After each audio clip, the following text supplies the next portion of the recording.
סבא, אה? מה אתה עושה? אה? מה, אתה באמצע משהו? לא, אני רק מסתכל על החתולה. יש שם חתולה? כן, כן.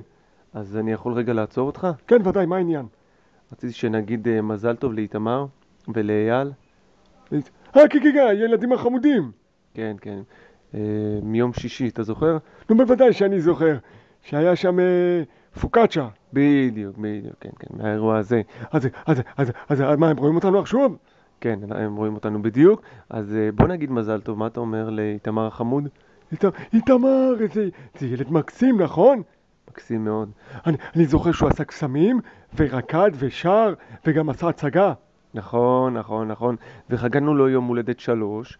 זה אומר שהוא כבר ילד גדול, ויש לו אח קטן בשם אייל. נכון, אני זוכר את כל זה.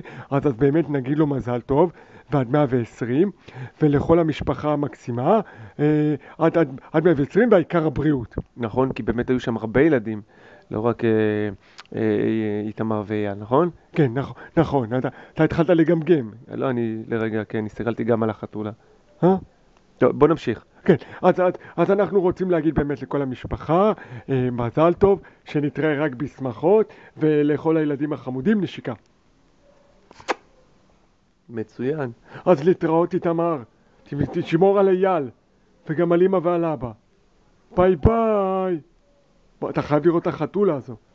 איפה?